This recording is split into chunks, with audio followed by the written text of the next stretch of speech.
Today, we are back, Relative Insights with Love Addiction. Hi, cuz. Hey. Hey, cuz, hey. Hey, cuz. Hey. So, we gotta address the elephant in the room first. This is do our we? first time. No, we don't have time. Yes, of course. I know Sweep you're it gonna keep under us the on rug. task. I know you're gonna keep us on task today, but we are doing video today, as been asked by lots of our listeners out there. You know, they're like, "How come we can't see you?" Or right, cuz? You see our bright and shiny faces now. Look. Hey. Cuz is like, I'm incognito. Love it. Okay. Back to you, cuz. Back to you. Have you ever felt like you lose yourself in relationships?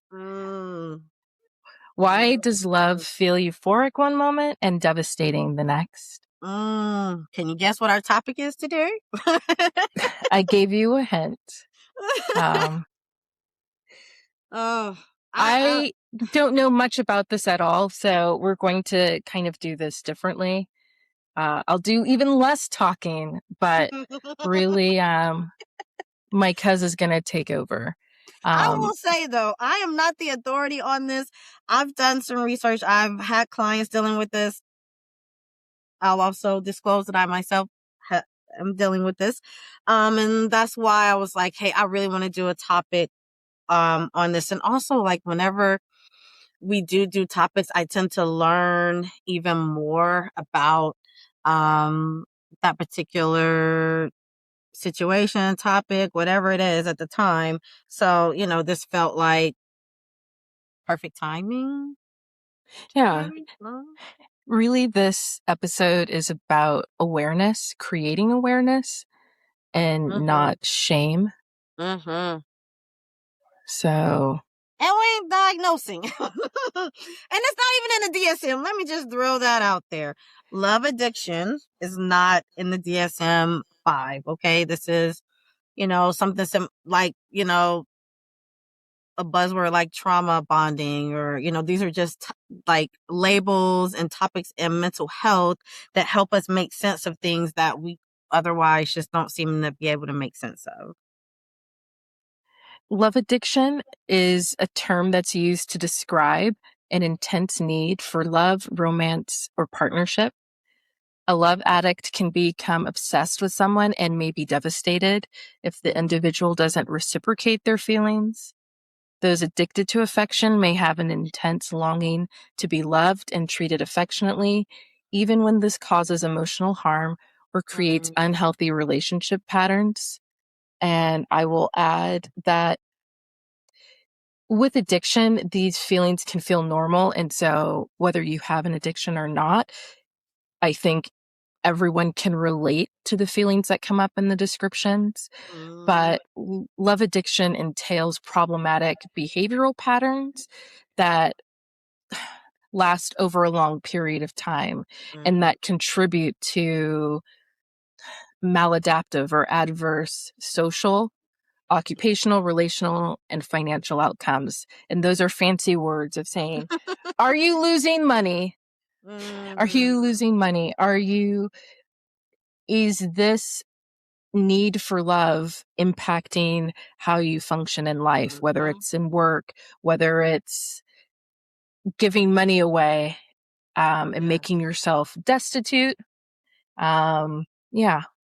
That's pretty much how things operate with mental health, is that, you know, a lot of people can be like, oh, I have anxiety, or, you know, I get low mood. And, you know, doesn't necessarily mean you're diagnosed with depression or you're diagnosed with generalized anxiety. It's just when something is to the point where it is impeding your day-to-day functioning, that's when it's like, okay, now we need to delve in, you know, we need to get some outside help, because, you know, this is affecting my life on a more severe level, right?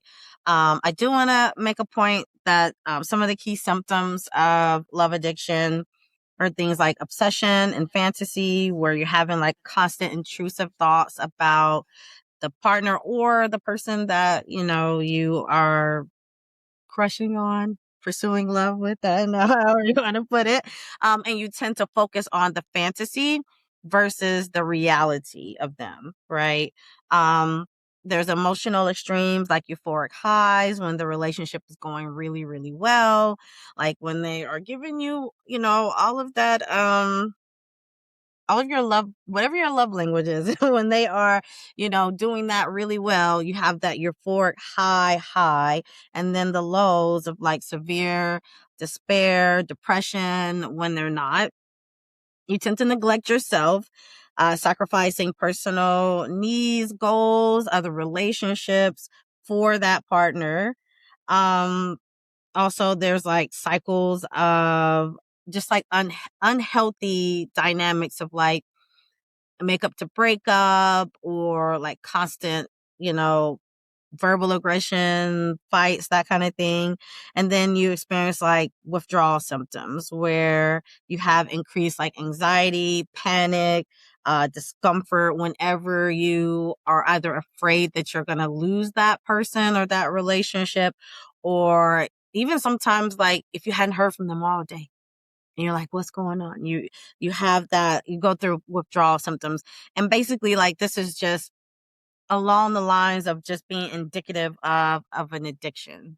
That makes sense. What's the difference between having a passionate relationship and what you were just describing? Because some So, of those seem to overlap. well, Or are okay. you saying no? Well, no, Yeah, I'm so it's curious. like passion. Okay, so because like, at the beginning of the relationship, for the most part, like we have like that intense passion, right? Where we call it like the honeymoon phase, where we just want to be around the person all the time, and um it's euphoric, right? But with love addiction, it's not like founded in like, just those nice euphoric feelings of like getting to know the person or enjoying being around them. The euphoric is just like based in the fantasy land of like, oh, we're gonna have kids one day, we're gonna get married one day, like we're gonna have this great life, and just you put that person, that face, that name into whatever fantasy world you have about love, about relationships, about romance. Like it could be anybody. Like and I feel like you brought up limerence before we started the podcast. I feel like it's limerence is a part, can be a part of love addiction, because you're stuck in that fantasy where you don't see the reality of who that person is, and like I said, it could be any person. You just need someone to feel that void and that mode, right? Whereas passion is just like how you feel about someone, and you see them, Okay. flaws and all. That makes sense.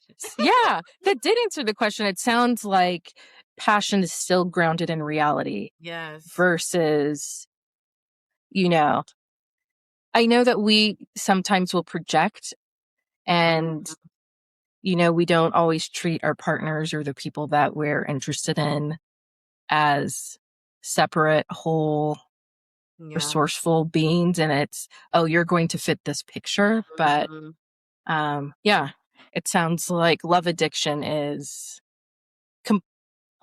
is it a It's like, complete disconnection? well, I would say yes. Like, and for a person experiencing love addiction is so, it's a lot because you don't know that you're experiencing it. There's no self awareness. You don't even know that you're doing that. You don't know that you're not really in love and loving that person for who they are and what they are. Like, you just feel this intense connection and attraction. Like some things you'll see if you ever for all the listeners out there, if you ever do some more reading on this, you'll see like that the constant statement of like we're meant to be, the cosmos brought us together, it's destiny. Like it feels so intense. It feels like kismet. And it's like, and when people ask you, what do you see in that person? Or like, man, that you really, really love them. Like, what makes you cannot, you're like, I don't know. I just know. That sounds like I something your friends have told you. cut me already. Oh, Dude, I'm sorry. When you said we what, already delving into the shit yo, that Dorena's when you're okay. listen, when I'm you here worded it for like it. that, it I'm here just for it. I'm an when open book. when you worded it that way, like, wow, what do you see in this person? And Yes, I you have said fun. something earlier, it's you don't recognize Mm-hmm. who the person is. No. How does someone who is addicted to love get connected to reality? Or like what happens? Or does it ever happen? Like we Is can there we hope? can talk further along the podcast about ways to heal Hmm. a love addiction, but I'm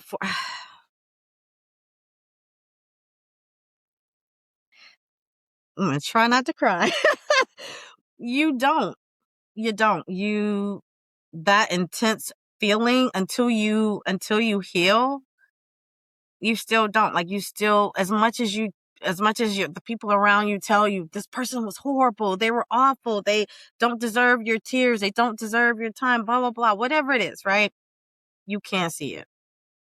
You try. You can do a lot of like self-talk, but it takes time. It takes quite a bit of time, and it takes a lot of healing, a lot of support, which I will talk about towards the end. Hopefully we will have time. Trying to be Okay. better with time because I talk a lot. But I do want to talk about this and the neuroscience Okay. of love addiction, because I feel like that goes into what you're saying. Like, how do you not know? And I think it's because of the neuroscience behind it, of like the dopamine, the oxytocin, the cortisol, the adrenaline. Like the thing is, our brain is incredible, but also stupid. I guess, you know what I mean? Like, you get that hit. That's why you see so many drug addicts, right? You look at them like, why do you keep you're tearing your life apart? You're tearing the family apart. Why? And it's because your brain literally thinks you need it, right? That's what addiction is, right? Your brain tricks you into thinking that, or maybe you trick it. That's another topic. Well, We're like, and I think you use the word, what, and addiction? I think not addiction, euphoria, where it's almost like a euphoric state. Well, that's what drugs do. Drugs and alcohol And love, would you say? and love and sex and gambling and and And porn. That's shopping. life How about addiction. The food? shopping Bruh, and I have food. a food, dude. A fish taco, perfectly made. Oh, you be like, this is Dude. orgasmic. It is orgasmic. You took the words right out of my Okay. mouth. This I is remember where I love. was. I was only 21 years old. Did you just say I remember? I remember where I was when I had that first glorious It was taco. from a I food love you truck. guys. It was a food truck in LA. I didn't trust food trucks. It was back in the days. And oh Mm, my. Anyway, the way you see how you were like, oh my, like the dopamine hit, right? absolutely. Absolutely. Oxytocin, the adrenaline. Just the memory of it. When I say addiction, you put love in front of that, because I'm telling you, I cannot tell you how many times, like when I like tried to explain to someone about my love addiction, right? They're like, Yeah. that Is ain't it somewhat nothing. Like, controversial? Or well, is it a controversial term or what? it is, and okay, so like I'm gonna talk about this a little bit later, but SLAW, right? It is Sex and Love Addicts Anonymous. They group those two, sex and love, together, right? To help, support group, help people heal. But just because you have a love addiction doesn't mean you have a sex addiction, and vice versa, right? Some people have both. I've not experienced a sex addiction. I'm not saying it's impossible, but I was about to say something that I probably do not want to say on. Because we now guess why? Because we can see Listen, your face. I love you, aunties. I love you, auntie. Thanks for the support. Love you, dog. But anytime you put anything in front of addiction, right? So drug addiction, sex addiction, love addiction, you have to look at the neuroscience behind it, which is the dopamine, the oxytocin, the cortisol, the adrenaline, right? That is what that's what defines it, right? So when you're talking about love addiction, you get the dopamine rush, right? You get that hit of oxytocin, that adrenaline, and even the cortisol, which is our stress, right? It rises when we don't get a call back, or we don't they're not returning the same emotions or whatever it is towards us. You get that stress level rise up, but then when they do, you get that hit of dopamine and that adrenaline. It's like, whoo, that was good. And I remember, when I started doing, the research on this, I had to do a lot of like the self-awareness piece on myself, which is, I don't recommend therapizing yourself. I'm just going to throw that out there. But, just sitting down and thinking about the roller coaster, right? Of like, okay, he would turn cold, right? And like, an unfeeling, right? And that would shoot my cortisol levels would skyrocket, right? And then hours and hours later, I'm so sorry. I know I turned cold, and, I don't know why I do that. I don't know what's wrong with me. I love you so much. You are the best thing I've ever experienced. You're my unicorn. Like, you're the best woman I've ever met. Woo! Dopamine rush, Mm-hmm. oxytocin. It's just like, oh, wow. Like, everything in my body is like, my nervous system is straight up regulated right now. Like, all I needed to hear were those words, and I'm right back. You are the most amazing man I've ever met. You're the most amazing, whatever. I'm sure a lot of people, who are dealing with this can, say to themselves, I've experienced that. Yeah. When he was angry with me, or he was cold, or he was unfeeling, and then he turns around and just the most sweetest, kindest person on the face of, and vice versa. I don't want to make this like say that like, For sure. it could be Well, either because way, honestly, as you were talking right? and describing these interactions, it reminded me of anxious attachment style and Mhm. avoidant attachment. Absolutely. Which is what, wait, wasn't that, was that root? That was root causes, right? Yeah, maybe. Yeah. I think that's what, Oh yeah. It is. It's I might be skipping ahead, but yeah, well, but it was a good example absolutely, but of that's what it is. that That dialogue.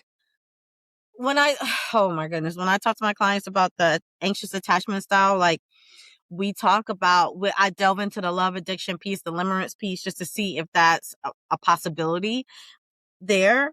But and more times it is, you do see a lot of that anxious attachment. But I do want to say about the inconsistency. The inconsistency creates the obsession, right? So, this happens through that intermittent reinforcement, like, which is a psychological term, where like the unpredictable rewards, like the hot and cold behavior, that's what triggers that intense, like, dopamine addiction, like loops, right? It's a cycle, right?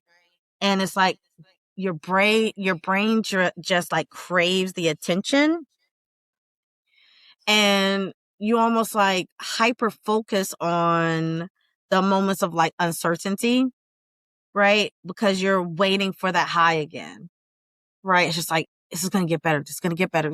I know it's going to get better. And then they give you that high. And then sometimes like it's almost like your brain misinterprets the high stress anxiety for like deep passion and deep love. Like, I must deeply love and care about this person if I'm so intensely looking at all these scenarios, right? Like, and I'm still here. I'm still here. I'm still fighting for it. So I must really love this person. I must like be deeply passionate and loyal to this person. And in turn, because I am, they must be worth it. They must be there's got to be something about them, right? This Mm. keeps me here. The idealization, right? So you have the idealization, you have the anxiety, then you have the relief, then you have the withdrawal, and then you have the craving. It's an ongoing cycle, back to back to back. I idealize. I'm anxious. I get some relief. I withdraw, then I crave again. I'm just Can you saying, I didn't mean, yeah. I'm Can just you saying can that you is, speak that to is yeah. like, My question, I guess, is can you speak to why do you think that this cycle is looked at as cosmic or spiritual mm, or like it meant to was be. yeah. You know what? I think it's just Where as does that come simple. from? I think it's just as simple as saying, like, well, first of all, I think it comes from like romantic movies, romantic novels. And I think that Mm, yeah. because ultimately it you have no explanation for why you feel how you feel. Like you don't typically look at that person and you're like, oh my gosh, this person is like super successful. They are so sweet and kind. They are the most loving person I've ever. They're Gandhi. You don't look at that person, you know what I mean? Like typically they're not, right? More times than not, and I'm only speaking from the research. I'm only speaking from my professional experience and in my personal experience. More times than not, you're dealing with someone who has their own addiction, has their own past unresolved trauma, failure to launch. They're typically Okay. people who the people around you are like, why are you doing this? Like, why are you wasting your time with this person? Why are you crying over this person? Why are you, whatever have you, right? So Mhm. inside, it feels like this is destiny. This is cosmic. This is spiritual. This is meant to be because you cannot put any words to it. It doesn't make sense. So it must mean if I have this intense love for this person, then it must mean that it's cosmic. It must mean that it's destiny or something, right? Because otherwise it just doesn't make sense. So, I guess from here I want to lean into the causes because I think you're touching Mm, upon that. And I guess as a therapist, would you say all of this ties back to early wounds of childhood? Does it always go mhm, back to um, your formative years? Like, what is that, the first 7 years? Or could it mhm, be, just going through this list of root causes, and hopefully you can kind of speak to some that stand out to you. mhm, Attachment wounds, anxious attachment, childhood emotional neglect, mhm. when love had conditions or felt conditional Yeah. or unpredictable. Mhm, The father or mother wound, which we talked about the mother wound on Mother's Day, but we never did the mhm. father wound. So we'll have to go to Oh, that. that's right. We need to. We'll have to Mhm. add that. Yes, we need to talk about. Seeking what was missing, abandonment and rejection trauma, and low self worth masked as romantic devotion. Mm, Yeah. Um, mm. I mean, I will say like amongst my clients, what I mostly see when it is love addiction, I mostly see like the anxious attachment, I would see that with the attachment wound, my but peeps that too. coupled with the mother wound, father wound, abandonment wound, right? Because the mother Mhm, wound, father wound, and abandonment wound tend to like go hand in hand for the most mhm. part, from what I've seen. Um, I've not seen a lot of the low self-worth, masses, romantic devotion. It's typically mostly rooted in the trauma. the trauma of the mother wound, the father wound, and the abandonment wound, right? Them trying to fill us trying to fill that void um of like, not having a father around, not having a mother around, or even later on in like, well, I would say sometimes the formative years, like let's say in high school, you had a relationship and you experienced like betrayal trauma or abandonment trauma in that relationship. That could lead a person into love addiction also. And please understand, I'm not saying that every person that has had like that has an attachment wound or abandonment wound or father wound, mother wound, childhood emotional neglect is going to end up having a love addiction. No, but that is what I see correlated um with that. If that makes sense. Yeah. But I will say that with the childhood emotional neglect, like feeling like love is conditional, I do think that sometimes that would just keep a person stuck in that cycle because remember our brain um it loves anything that's familiar, right? Even if it's chaos, even if it's abuse, even if it's neglect, our brain just leans more into it because it's what it's used to, right? Mhm. So with love addiction, it's that same cycle, right? It feels familiar, so you get stuck in it. And I do also want to say this, this quote that we okay, we found. So okay, we don't get addicted to people. We get addicted to how they temporarily silence our pain. I was like, I gotta say that, but I guess because what, what? That is so true, and it's not just okay. Flip it, right? We don't get addicted to drugs. We get addicted to how it temporarily silences our pain. We don't get addicted to gambling. We get A lot addicted of that to how self-medication. Yeah. And trying to 100 heal oneself. Yeah. that same adrenaline rush, that same oxytocin, all of that. It's just, ooh, this is so nice. I love this feeling and I want more of it. I want There's in an article you shared with me, there's a list of types of love addiction. more. And so what's interesting is seeing at least what it says is there are several types and it depends on what needs the relationship fulfills for the addict. Mm, So what pain are they silencing? Um, there are obsessive love addicts where one is addicted to relationships where the partner is unavailable, distant, mhm, controlling, or struggling with their own addiction.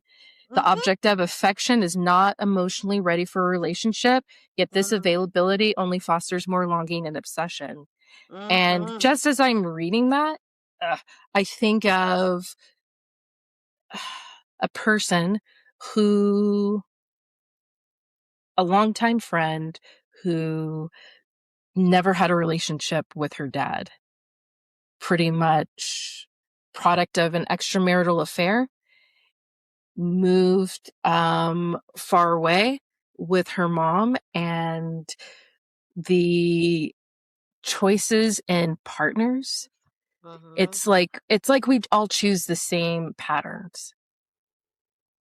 Well, Even if you're like, I'm done with this person, then it's like the next time you decide, or I decide, oh, I'm going to get into a relationship, it's almost mhm. like we're choosing a different version or same version of the previous partner. I hear Or you. I yeah, hear the you, but wound. Yeah. I wanna just, I wanna pause for a second, okay?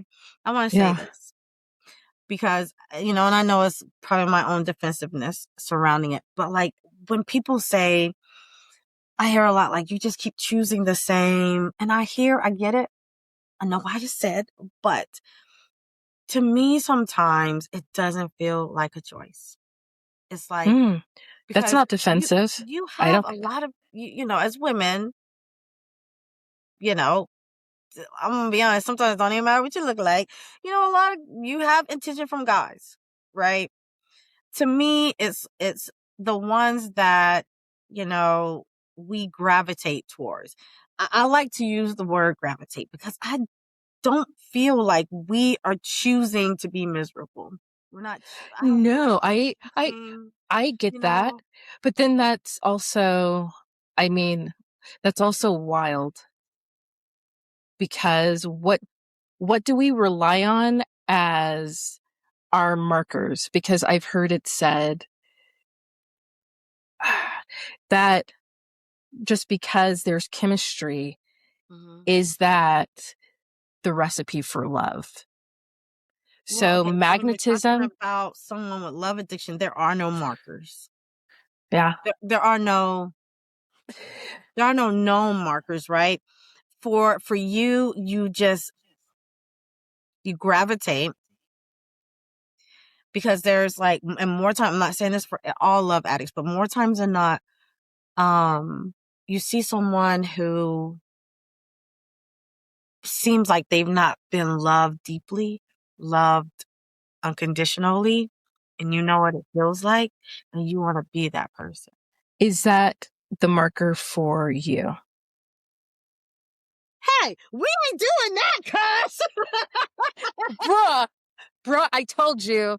Bruh, I couldn't. I had to say it. You said give it to you straight. It's truth and consequences 2026. Okay. No, Okay. I'm sorry. No, I don't think I have any markers, but it's something. but in the past, in the past, in the past, in the past, in the past, in the past, in the past, not too long ago in the past. Yes. I mean, and I don't know if it's, I used to be like, okay, is it because I'm a therapist and I think and I see the best in people and it's hard for me to see the Yeah. worst. And so the same thing goes for a partner. And so I see the flaws, I see the addictions, I see the trauma that's unresolved, but it doesn't stop me. It Yeah. propels me. I'm like, dude, I can help. Like, I see you and I see Well, that. I feel like for you and my experience of you is that you have so much Uh-oh. love to give. That's it. That's all. That's That's it. all I was going to say. It's the truth. You And know, so I think that you just naturally lead with your heart. mm, And and it's for I don't something know. of as and it's not even about focusing on you because it's something to explore in the future, but it seems like at least this article is saying that there are markers in the sense of what does the addiction fill. Um Mm, mm, so okay. Yes. so like what need is being met. Yes. The second one from Obsession was ambivalent love addicts. Mm, And this is someone who has commitment problems. For example, they mhm, may be very excited at the beginning of the relationship and make future plans and promises. However, they start to feel trapped as the relationship progresses. They mhm, waffle between staying or leaving, often engulfing their mm. partners in a roller coaster ride of emotions. And so that's somebody that's totally that's somebody that's not, I would not say that that would be you, but the Um, roller coaster, that roller coaster sounds like what you were describing before mm, with, the idealization, anxiety relief, withdrawal, craving. It seems like there's some love addicts that help create that roller coaster. mm. And also, like, you know, I'd say that, like, even though there are different types of love addicts, right? You don't necessarily have to fit in the mode of just one, one Hmm. type. It could be, multiple forms. Like, obsessed love addicts typically, can't let go of their partner even if the relationship is toxic, right? And but they may also be um romance addicts where, you know, Love, love. They got it. You look at you trying to create a new category. No, that's not on the article. Just kidding. No, I She's totally agree. No, I totally agree. I don't like boxes either. Mm, But it is interesting to see. Um, the article goes on to talk about narcissistic love addicts, mm, yeah. those that only care about how the relationship serves them. They may love bomb partners into a relationship, but only feel satisfied if the partner continues to feed their ego. So the word for Mm, this, like it screams to me, is transactional. The mm, narcissist may view the relationship as a trophy or be addicted to the approval or gifts received from their partner.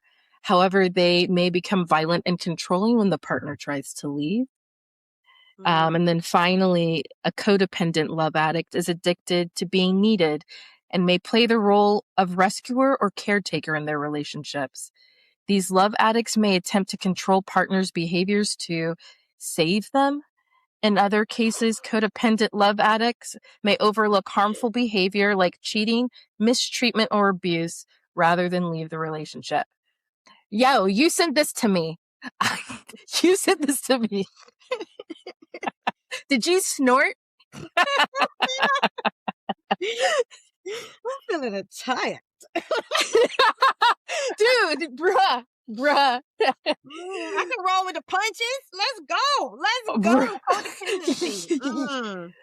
I Wow. mean, but Yes. I wonder if people in helping professions, regardless, therapists, counselors, healthcare professionals, like that, like I wonder if that ties to being caretakers at an early Mm-hmm. age Mm-hmm. or Oh, parentified, oh, absolutely. Absolutely. where that is, oh, this is, yeah, this is what love I is. mean, This is familiar. And I think it ties back to what you were saying about it's not a choice. It feels like home. mm, I It's not mean, looking at somebody on paper. Like, who does that? Who writes off lists and says, you have well, this or that? well, like, so I did want to say to the caretaker piece and like therapists, like, if you met a lot of therapists, like you'll notice that a lot of them had like, have some kind of trauma, right? Abandonment, father wound, something. And so, they know what it feels like to go through a lot of this stuff. And so they want to help, right? And Mm-hmm. I think, the whole, the whole codependent, love addict, that's rough because you kind of have to distinguish between someone who is just a caretaker, that's just who they are at all times, and Mm-hmm. then, those who are codependent love addicts, Again, anything that we tell you guys, research, take time and do your due diligence too. We're just trying to put the word out to say, hey, this is something that exists. And, maybe something will resonate with you to want to delve in deeper Well, and, figure out, is that something that you're dealing with? especially because these are all natural behaviors and a part of the human experience. Mm-hmm. Codependency, narcissism, everybody has it. It's a part of human development. What were the other ones? Ambivalence. That's a natural occurrence. Being obsessed. Everybody has obsessions, but this addiction, and I want to reground it in Cause like everybody obsessed. everybody can, like, come on now. Everybody. Everybody has, like, this is a whole part of the human Mm-hmm. experience, but the addiction part is when this is messing up your life, to put it Absolutely. mildly. When you're falling apart and you're like, I'm not going to work for the next 5 days when my partner did something wrong. And I'm like, girl, you better be about that money. You know, they're not sitting at home crying. Go to You better be work. about that. go to work. Like, be about that. He's not staying home. Don't let that man mess with your money. we turning what?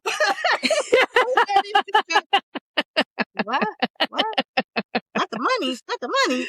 Not the money. Okay. But also health. Like, but it's also you're health. gonna keep us on task, but nope.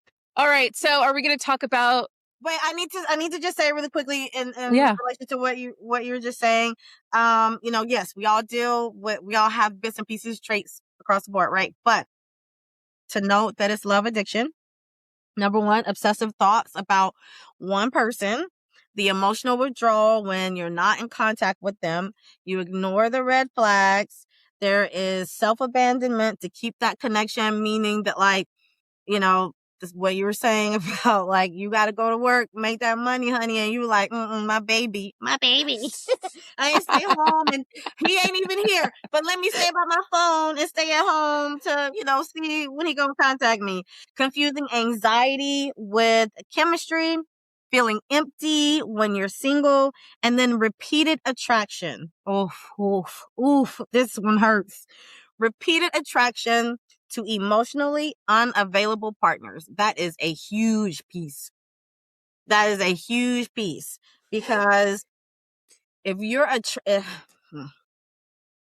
if you fall in love and fall for someone who is emotionally available, you don't experience these type of things. You only get these up and down roller coaster highs and lows from someone who is emotionally unavailable.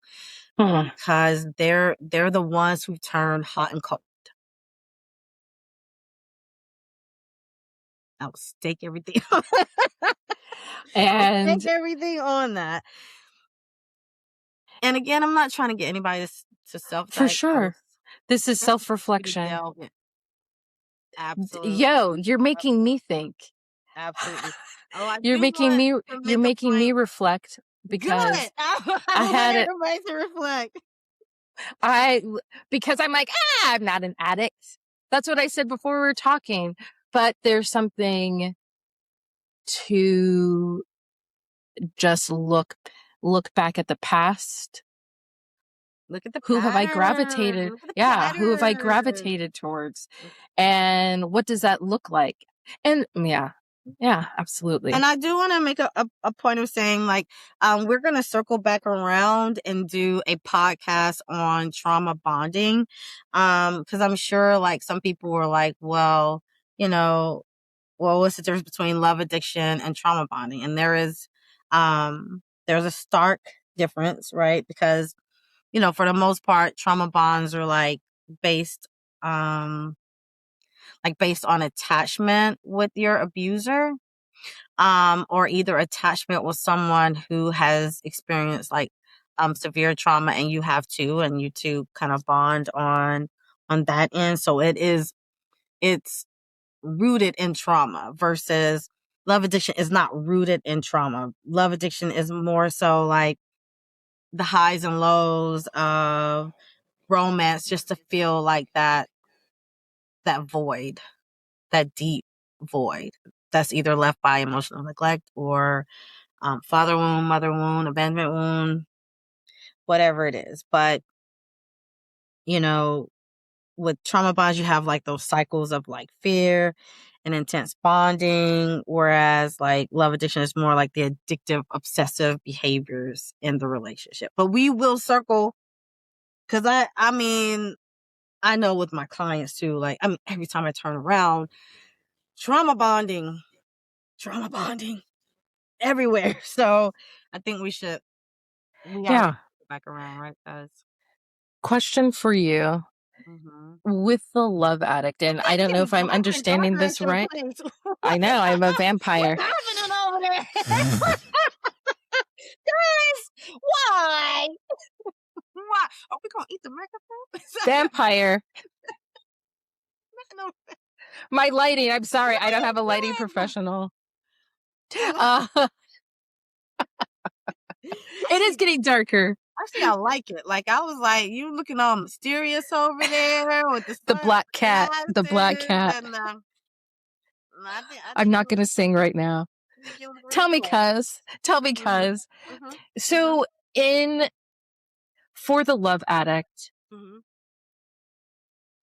t- when a partner leaves, I don't know, is it Mm-hmm. the addict that leaves or is it just a Mm-hmm. mutual separation?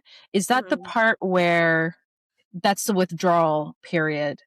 And Mm. why is that? And does it happen multiple times within the relationship or is it?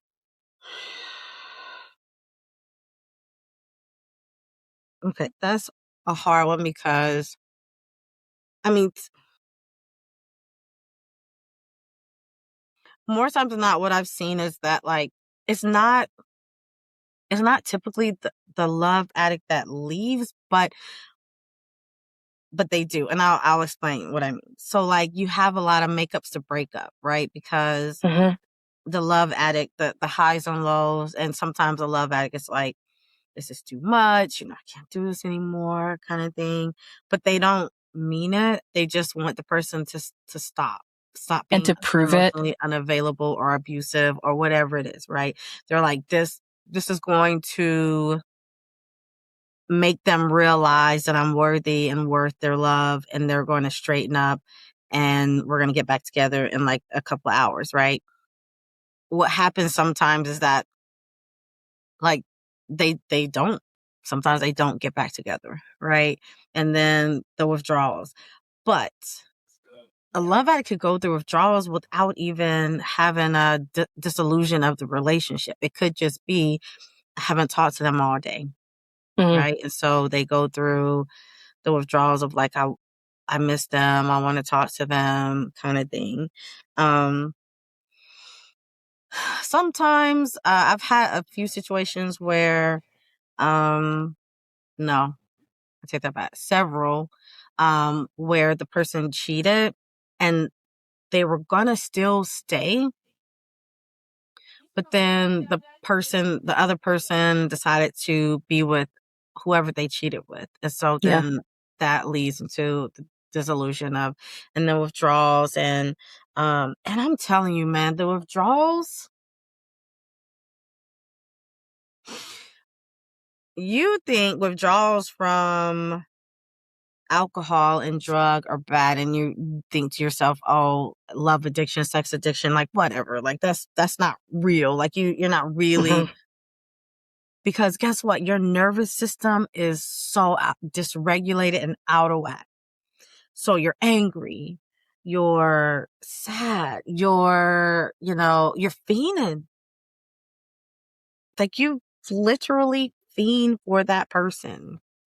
Is there anything that the love addict will try to bring in to replace it, to replace that feeling, or is it just, So that's when it kind of gets into the sex addicts piece. Like, yeah, but yes, addiction is addiction, right? So you're looking for that high anywhere you can get it. That's why when you look at sex addiction, which we're not really focused on today, just love addiction, but we can circle back around if you guys want us to circle back around. We can do that.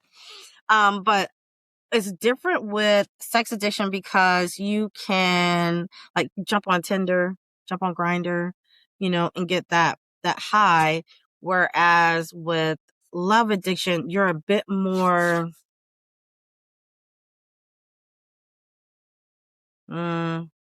limited, guess I'll say, because mhm, you're looking for that. You don't know you're looking for it, but you're looking for that emotionally unavailable person, that unhealthy person to put all that love onto, right? So it's not so easily. So you tend to just focus on that same person for a long period of time. mm. It's hard to break the cycle. Now, can you break the cycle? Absolutely. But you have to have self-awareness to even know that you're in the cycle. And that's the problem I've had with most of my clients, is that even when I bring it to them, they fight like HELL with me. Why am I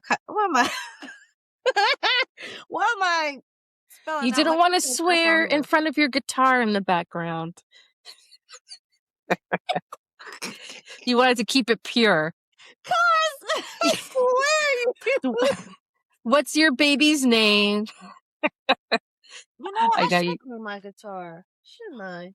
You I should. would name it Butterfly But I need to. Mm. Wait, don't do that. You know I get off topic easily. Why would you do this? Not completely right. But yeah, the sex addiction, like you get your hot. Oh, clients. Okay, yes, they will fight me to the tooth and nail. Like that's How not. do you confront them? Like, what is something Oh, that very you've gently. done?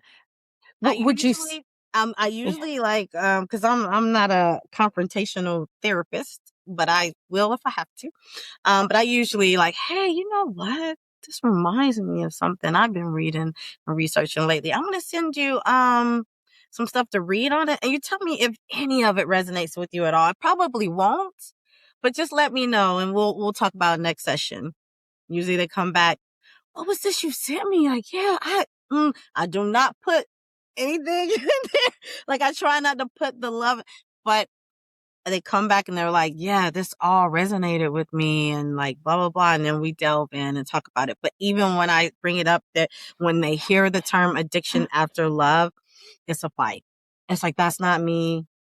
I'm not, I don't have an addiction. Like, Do I you don't think it's struggle the with that. stigma? It's the stigma Absolutely. of the word addict. Absolutely. Mm, 100%. But people need to understand like that that term gets tacked onto it because of the obsessive compulsive, the oxytocin, the adrenaline, all the neuroscience behind it. That is the only reason why addiction gets tacked onto there. ooh, But this just leads to me to ask this question mhm, because I'm thinking about it in the terms of alcohol, where sometimes people say, I don't have an addiction to alcohol, but I abuse mhm, it. mhm. Is there anything along the lines of, okay, maybe you're not a full blown addict, but are there love abusers? Hmm. I don't That's know. a really good question, but I mean, because when my clients talk about addiction versus abuse, like the I usually make just the correlation of like dependence, right?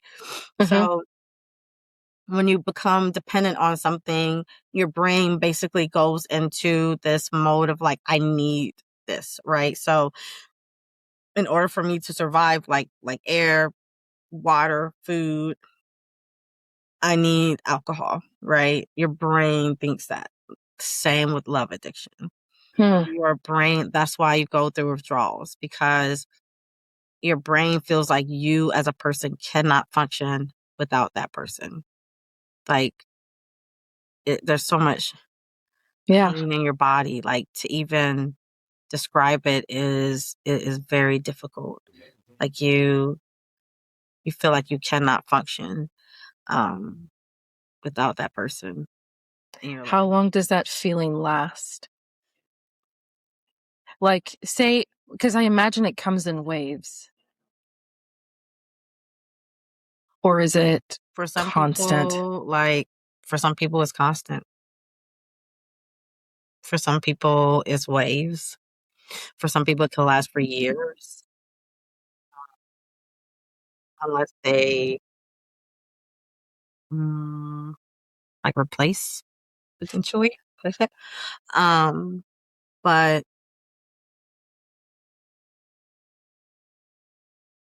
yeah, it's Why do why does the body protest the idea of addiction?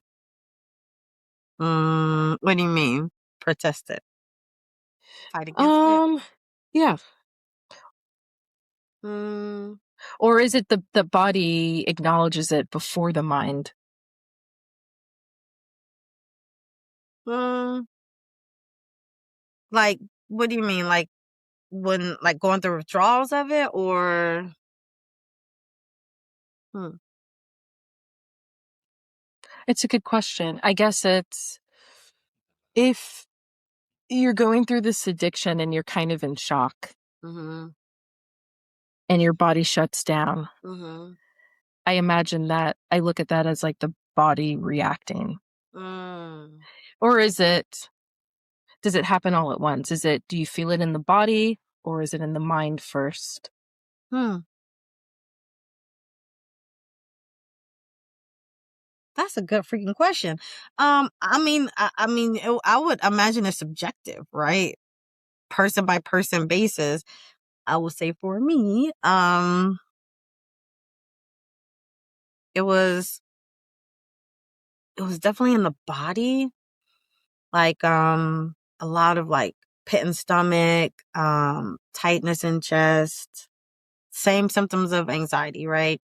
Mm-hmm. But my brain kept telling me, this is good. Like, nice. We can like, this is a relief. Like, this is great. We have our whole life ahead of us. Let's just move forward. This is awesome. But then eventually the body stuff is dissipates, and then the mind again, it's just like, but you need this. How are you gonna survive? How are you gonna get through tomorrow? Like, you cannot even fathom a future without this. Like, what are you doing? You can't function. You can't move forward. Like, you can't. You need or you can't survive. What does a relapse look like? um,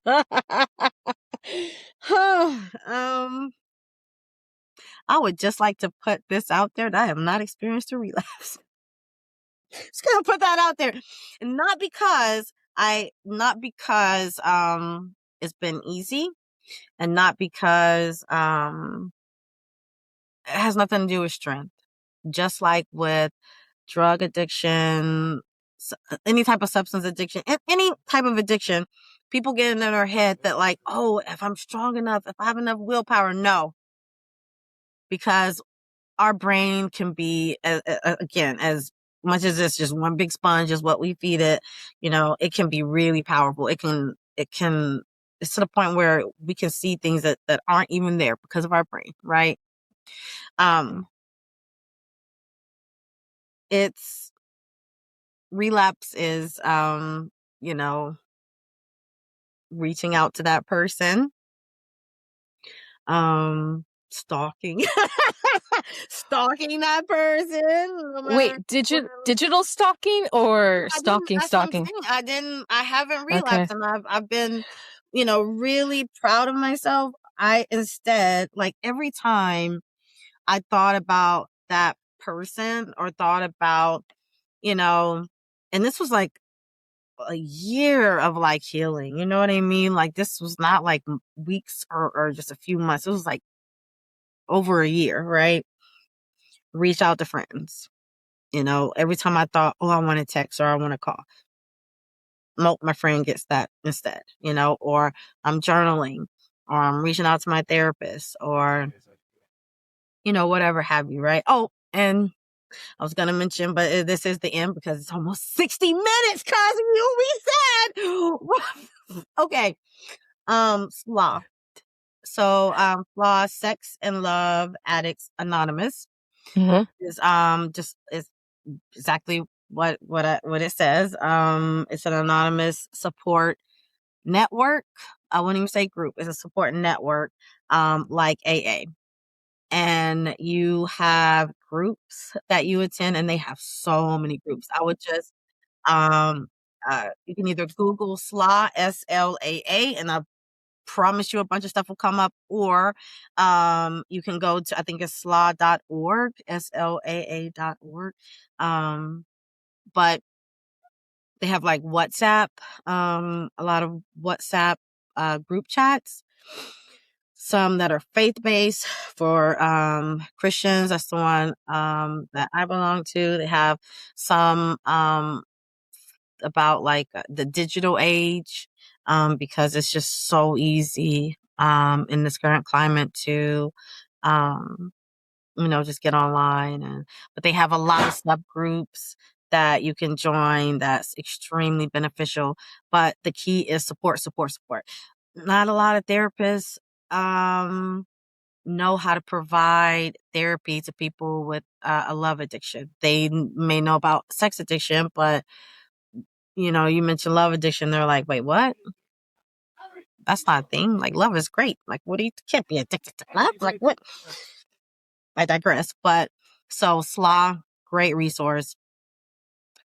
You know, friends that love you, that support you, lean on. What are some examples of shame-free language for, you know, what's helpful for people to use? Hmm. You put me on the spot with this because shame-free language. Like, what would you have liked to hear from your friends No, or no, I therapists? know what you mean, and I really appreciate that. So I would say, you know, what I would have appreciated the most is like just not being dismissed, right? Like, I think, well, so, I mean, I'm just gonna put it out there, like, Had you whatever. brought it up to a But, therapist and they dismissed it? oh, well, not that. I was gonna say, Okay. like,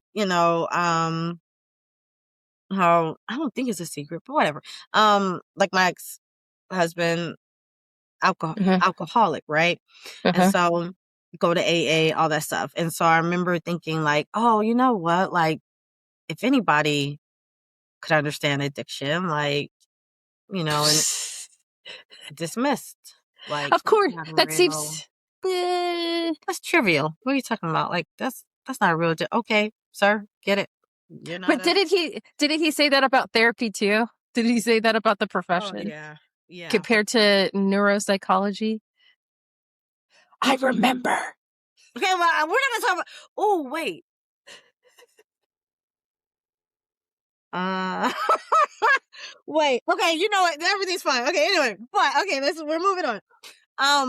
But like, yeah, but my, friends and family, like, I mean, it's not like, I mean, now it's out there to the whole world. Hello, world. Great. I'm not ashamed, whatever. But I would have loved to have heard people say, like, I'm here, right? I'm here. I may not get it. I may not understand it, but you know, one thing that I remember, one of my first meetings, um, oof, I am an open book, but I'm just gonna be honest, this is hard. I'm not, this is Yeah. hard. I'm an advocate for healing out loud. I truly, truly am. Check my Instagram. You'll see at the Healing Gamer. But, I'm big on healing out loud, but, this is not easy for me, so I'm just being honest. But yeah, one of my first meetings, that's my first few meetings. I remember just bawling, crying because number one, as a therapist, um, it's hard to admit when you need help. And you also are so afraid that people will like, look at you like you're incapable of helping because you need help. And that's never the case. If anything, we're more inclined to because we know what it feels like. We have the tools, but we don't always, we can help others, right? When we see things in others, but we have to also help ourselves. We can't always jump ahead of something and catch it ahead of time. You know what I mean? Like things are going to happen. But yeah, I just remember like the first few meetings, one guy, like he kept pushing me to talk and I was like, dang it, I don't want to talk. I'm a talker, but I don't want to talk. This is like my first meeting. And I shared and I was like, my therapist told me I don't really belong here. I was like, my Wow. friends don't really think I belong here. I was like, so I'm not even sure why I'm here, but something just keeps telling me to do it, because I don't like to I don't sweep things under the rug. I hit it head on and I'm like, I really feel like this is something that I'm dealing with. And I want help. I want to heal. And I remember this guy, at the end after I shared who like was like just kind of looking at me and he was like, you belong here and welcome. And I was just, I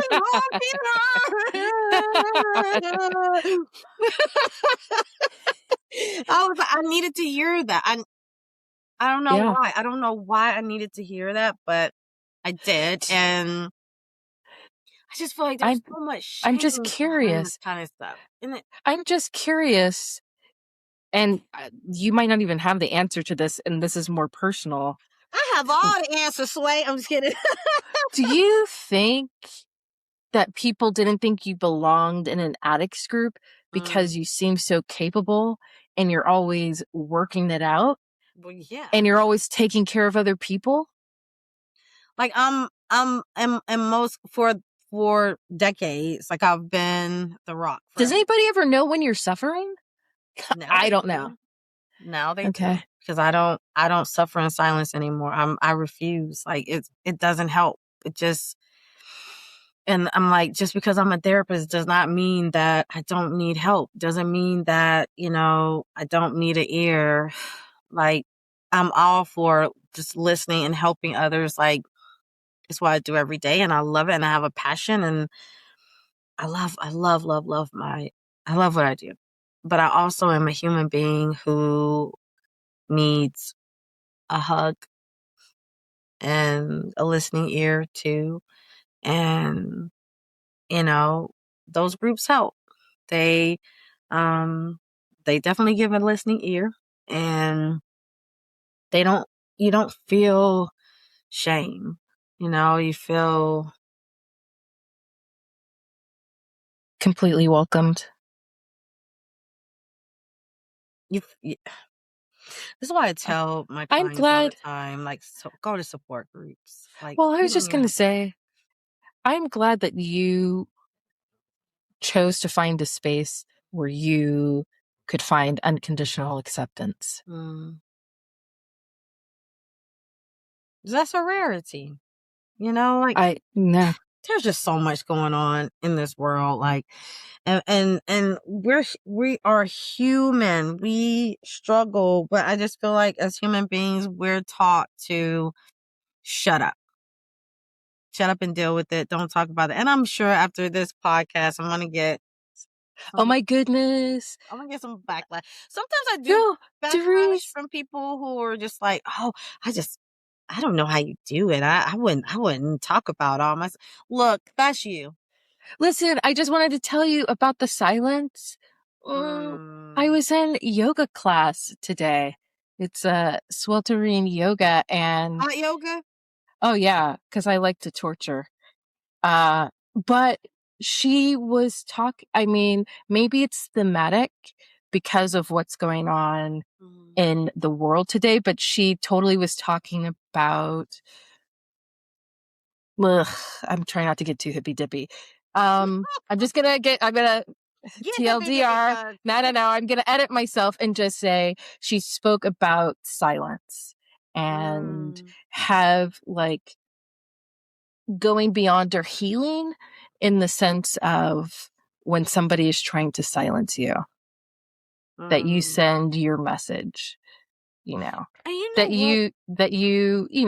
you say it and, You you know, don't allow contain it. yourself to put, but sometimes it's it's us silencing ourselves too. Well, that's because I think we've internalized Mm-hmm. rules Mm-hmm. and social cues where you've become your own jailer and we block Mm-hmm. ourselves. Now, yeah, I mean, we were born in the late 1900s. So, we don't need external You were born jailers. in the late 1900s. Oh, you were born in the I was born in the 2000s. early aughts? Were you in the early aughts? Well, I'm You 26, millennial? guys. Oh, you're a Zoomer? You're not a Zoomer. I'm 20. We're not gonna have this argument again. I'm 26 years old. I don't know what you're Look at talking about. you. Look at you. I thought you were 36. Mm. I'll take 36, cuz. High five. Yeah, I'll take I it. told you were an early aught. I Man, guess I'm out too. somebody call me auntie. Was it my kid? I can't remember who it was. Because he was like, yeah, he giving Unc vibes. And I'm like, oh, Unc. He was like, well, you an auntie. I'm like,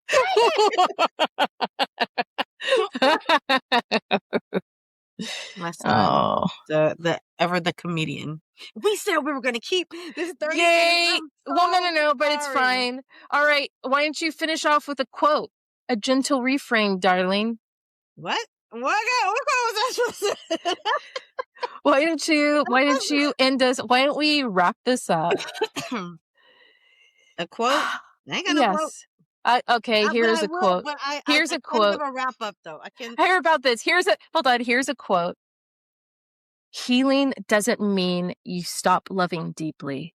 It means you stop bleeding for love. Ooh. Ooh. So, and Ooh, before Ed's, I'm going to add this, this is something, and you've already spoken, but just to recap, reflection questions for those Oh listening, yeah. inviting journaling. Mm-hmm. Who do I become when I'm in love? Who do I fear losing if I'm alone? What patterns keep repeating? And what does safe love actually feel like in my body? Look at us leaving y'all with journal prompts. Journal prompts Homework. really good, by the way. They help a lot with healing. So even if it's something else going on with you, like mother wound, father wound, abandonment wound, sometimes Google can be your friend. Go to Google journal prompts for trauma healing, journal prompts for abandonment wound. Trust me, you'll get a lot there. Just throwing that. Also, again, like the intention was for awareness, not shame. Yes. Love addiction is a adaptation, not a disease, not pathology. We develop these behaviors to survive, and this is an invitation to learn something new, to thrive. And so, Well, you know what? To survive, and because we had to survive. Do you know what I mean? Like, surviving a father wound, surviving a mother wound, like, we don't always know what it's going to mean for us in our adulthood when we don't have a parent and that's physically there, emotionally there. But it's something, I mean, I keep just seeing this so much with my clients. It's like, obviously parents are like, you always bring it back to the parents. You always got to blame the parents. As you and I are both parents, as parents, we know that we are that I'm going to mess my kids up. No. You.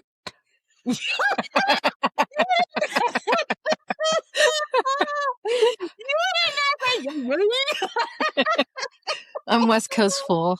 I'm West Coast. Yes. I feel like falling out this chair right now.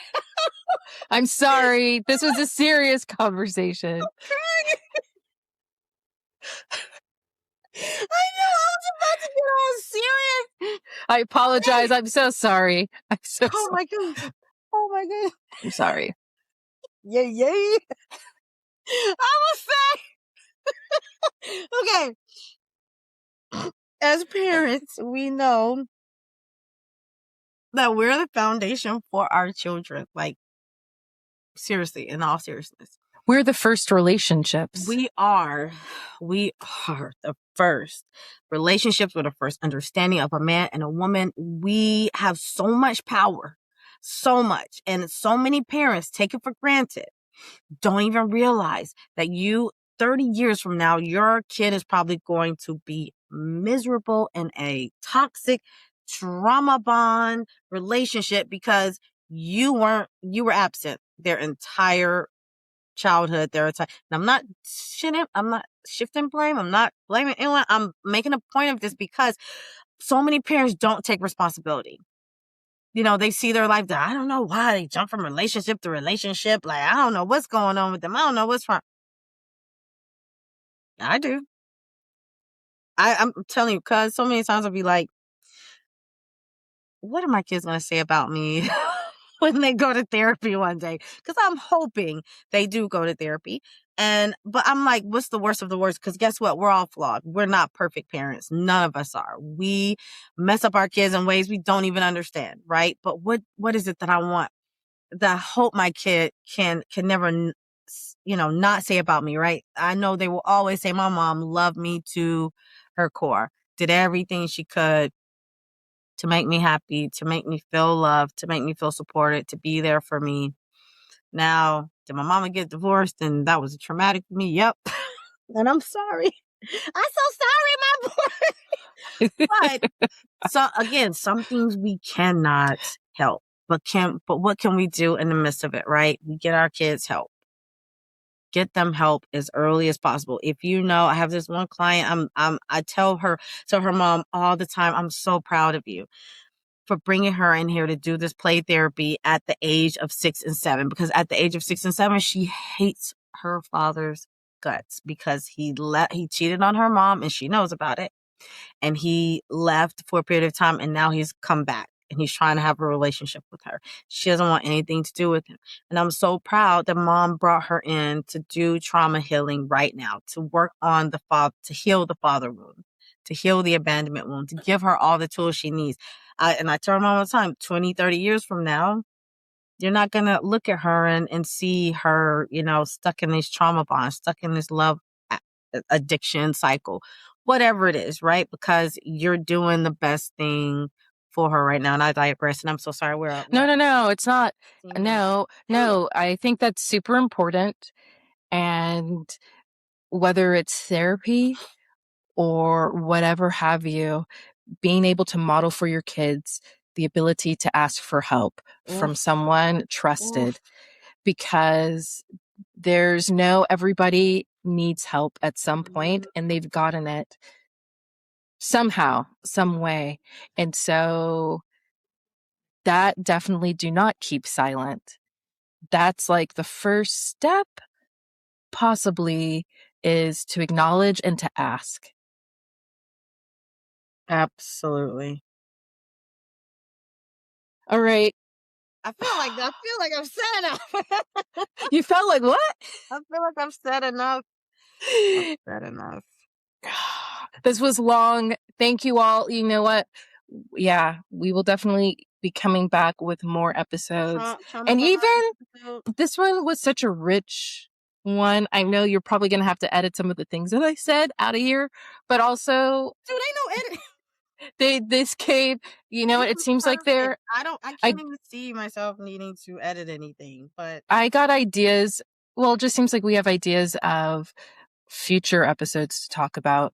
And so thank you all. Tune back in for trauma bonding. Like, I definitely do want us to hit that as an episode. And, feel free to, if this is your first time listening to us or watching us, because we're on video now. If this is your first time, like, take a look back at some of We apologize. Did you just put the guys? We apologize for going so long. I love you so much. I love you too. I miss you. I can't wait to give you a big hug. It'll be so big. I'll tell you this off camera, but I love you. I love you. I love you. I love you. Thank you. As always, I love this podcast. I wish we had more time to do it more frequently. And for all the listeners, we love you guys. We appreciate you. We appreciate your support. What up, mama? What it do? All right. We're out of here. Take care. 2026. Everybody take care. Bye.